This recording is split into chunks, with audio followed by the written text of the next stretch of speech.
हम ध्यान से समझते हैं और ये हमेशा आया है हर एग्जाम में, ठीक है, हर एग्जाम का ये मतलब एक फेवरेट क्वेश्चन है।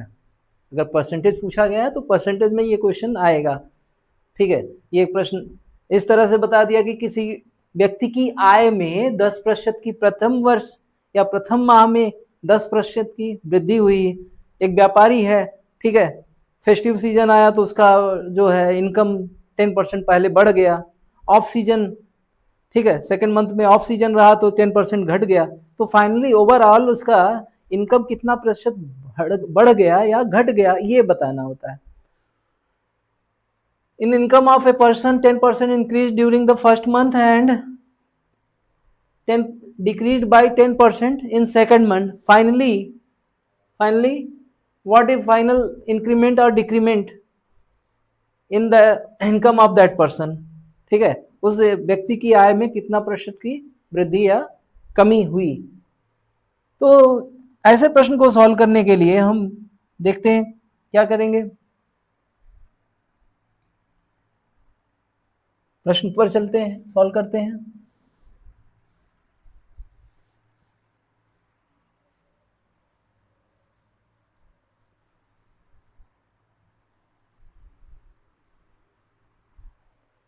तो ध्यान देने की बात है, ठीक है, हमारे पास कोई इंफॉर्मेशन नहीं है, ये केवल इतना इंफॉर्मेशन है कि पहले मंथ में 10% बढ़ जाता है उसकी आय और दूसरे मंथ में, सेकेंड मंथ में उसकी इनकम जो है 10% डिक्रीज हो जाती है।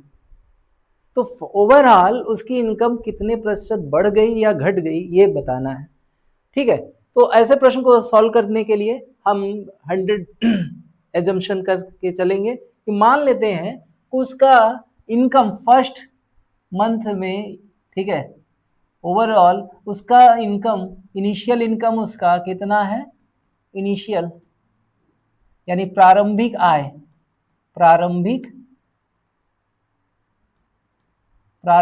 आय जो है 100 रुपए थी, ठीक है, 100 रुपए थी।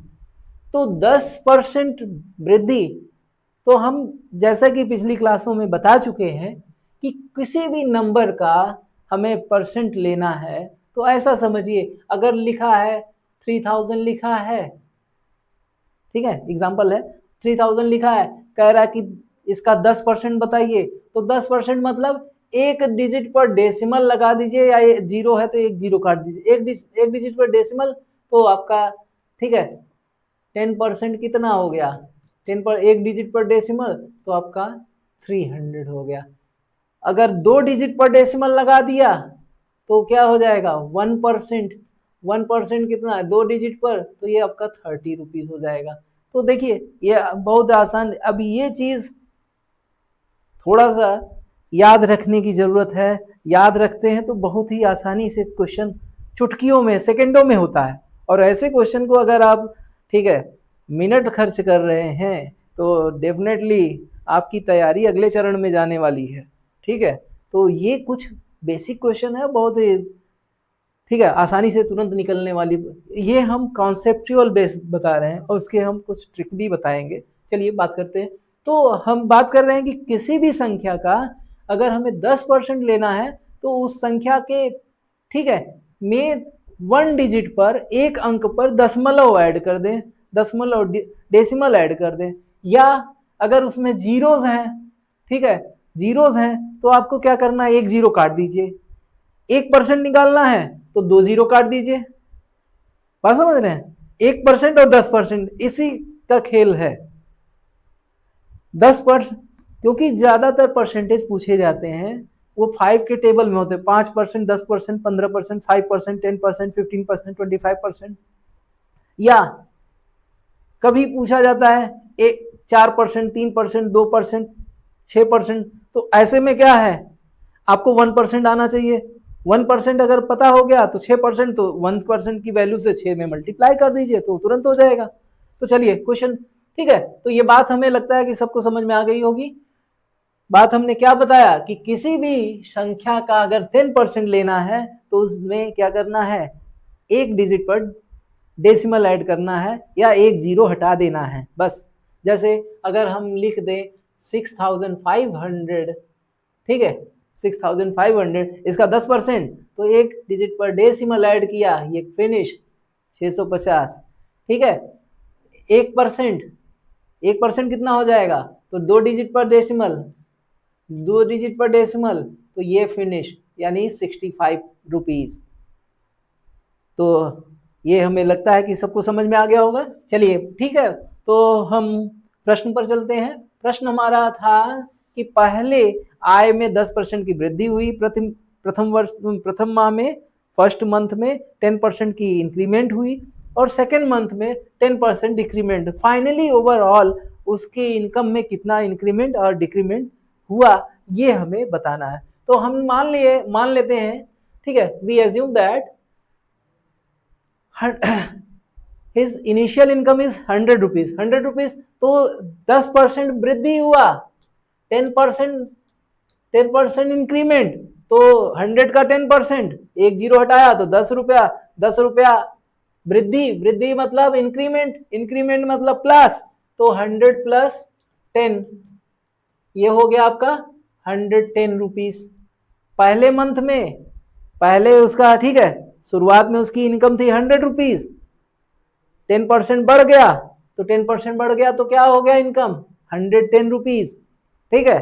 फिर रिसेशन आया, यानी ऑफ सीजन हो गया, 10% डिक्रीमेंट हुआ, तो 10% डिक्रीमेंट, 10% डिक्रीमेंट, तो 10% डिक्रीमेंट यानी अब आपको कितना, 110 पर आपको 10% लेना है, तो 10% इसका कितना हो जाएगा, एक जीरो काट दीजिए, तो इसका 10% आपका 11 हो गया, तो क्या हो जाएगा, फाइनली इनकम उसकी कितनी हो जाएगी, 110 माइनस 11, क्योंकि इसका 110 का आप 10% ले रहे हैं, तो एक जीरो काट दीजिए, तो 11 रुपए हो गया, तो 11 रुपए घट गया इसमें से, तो ये आपका फाइनली कितना हो गया, 99।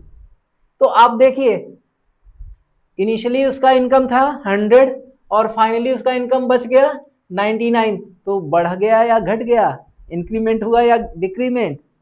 तो आप देख रहे हैं 100 रुपए से, ठीक है, 100 रुपीज से 99 रह गया, यानी there is a decrement, there is a decrement, वहां कमी हो गई। कितने की कमी हो गई, अब यहाँ हम 100 मानकर चले हैं, तो जितने रुपए की कमी उतने प्रतिशत की कमी, क्योंकि हमने कॉन्सेप्ट में पढ़ा है कि प्रतिशत मतलब पर 100 पर जो पैसा मिलता है वो प्रतिशत, परसेंट कहलाता है। तो ये 100 माइनस 99, ठीक है, 100 माइनस 99, तो कितना हो रहा है, 1%, 1% डिक्रीमेंट, 1% डिक्रीमेंट, ठीक है।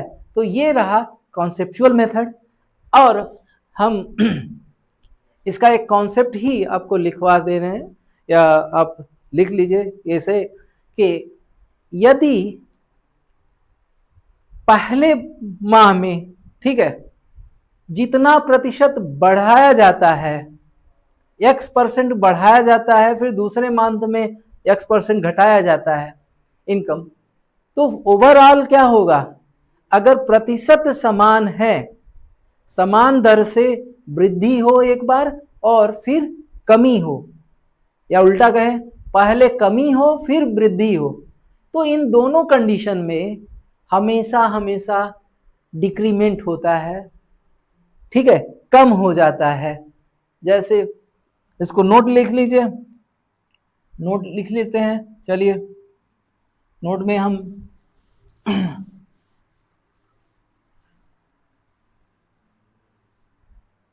नोट में क्या लिखते हैं कि यदि किसी राशि में पहले x% की वृद्धि तथा बाद में x% की कमी की जाती है,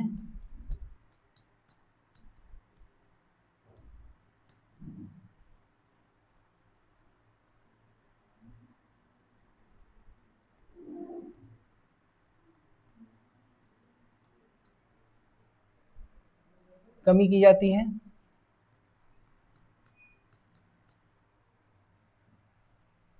अथवा पहले x% की कमी तथा बाद में x% की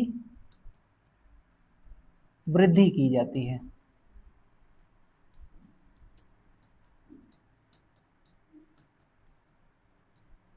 इन दोनों ही दशाओं में हमेशा कमी होगी। इन दोनों ही दशाओं में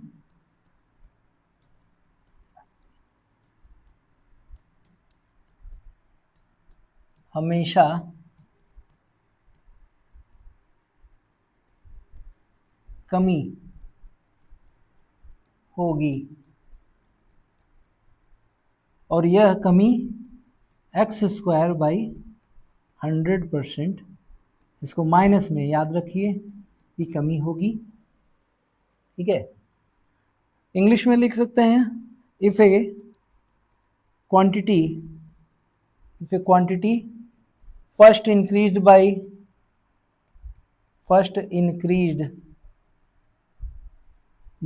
x%, then decreased by x%,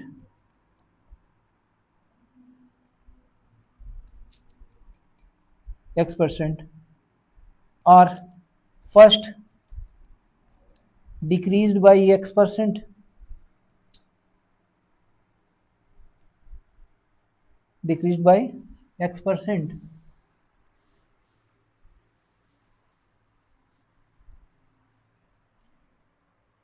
then increased by x%. Overall, in both conditions,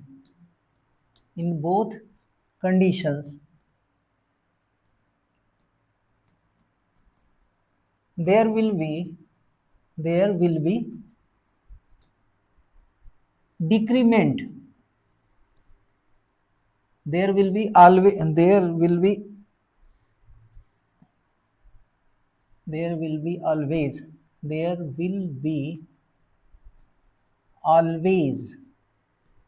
always क्यों कह रहे हैं, हमेशा होता ही है always a decrement by -x²/100%। अगर हमें ये कॉन्सेप्ट याद होता तो ये चुटकियों में ऐसे ही निकल जाता। जैसे कहा कि पहले 10% की वृद्धि हुई, फिर दूसरी बार 10% की कमी हुई, तो आपका x क्या है, x, ठीक है, x आपका 10% है, 10% प्लस और 10% माइनस कहा गया। ठीक है, तो ओवरऑल क्या होगा, ठीक है, 10²/100 दैट इज, और ये माइनस लिखते हैं क्योंकि ये हमेशा डिक्रीमेंट होता है, तो 100/100 दैट इज, ठीक है, 1% डिक्रीमेंट। तो इस कॉन्सेप्ट को याद रखिएगा कि कोई भी राशि जिस निश्चित प्रतिशत की दर से बढ़ाई जाती है फिर घटाई जाती है, पहले बढ़ाई जाए और बाद में घटाई जाए, या पहले घटाई जाए फिर बढ़ाई जाए, ये दोनों ही कंडीशन में उस राशि में, उस क्वांटिटी में डिक्रीमेंट ही होता है। और डिक्रीमेंट का ये फॉर्मूला याद रखिए, इस फॉर्मूले से तुरंत हो जाया करेगा। ठीक है, और नहीं तो वो आप कॉन्सेप्ट अगर समझ में आया है, कॉन्सेप्ट बहुत ईजी है, आपको ये याद ही नहीं करना है। ठीक है, तो ये दोनों ही आप अगर फॉलो करते हैं तो डेफिनेटली इस क्वेश्चन को सब सही करेंगे। क्वेश्चन में पहला ऑप्शन ये देता है कि कोई वृद्धि नहीं, कोई परिवर्तन नहीं, देयर इज नो चेंज, तो ये ऑप्शन वो लोग जल्दीबाजी में, क्योंकि 10% बढ़ाया, क्या कहते हैं 10% पहले बढ़ा दिया, फिर 10% घटा दिया, 10 और 10, 10 बढ़ा था 10 घटा, टोटल 0, और जो 0 किया वो गया 0। ओके, तो ऐसा नहीं है, 10% अगर वृद्धि हो रहा है तो 110 हो गया, और 10% फिर उसके बाद कमी हो रहा है तो फिर, ठीक है। तो दोनों ही कंडीशन में अगर आगे वृद्धि हो फिर कमी हो, या पहले कमी हो फिर वृद्धि हो, और परसेंटेज सेम दिया हो, तो याद रखना है कि उस कंडीशन में हमेशा हमेशा कमी होता है। ठीक, ओके।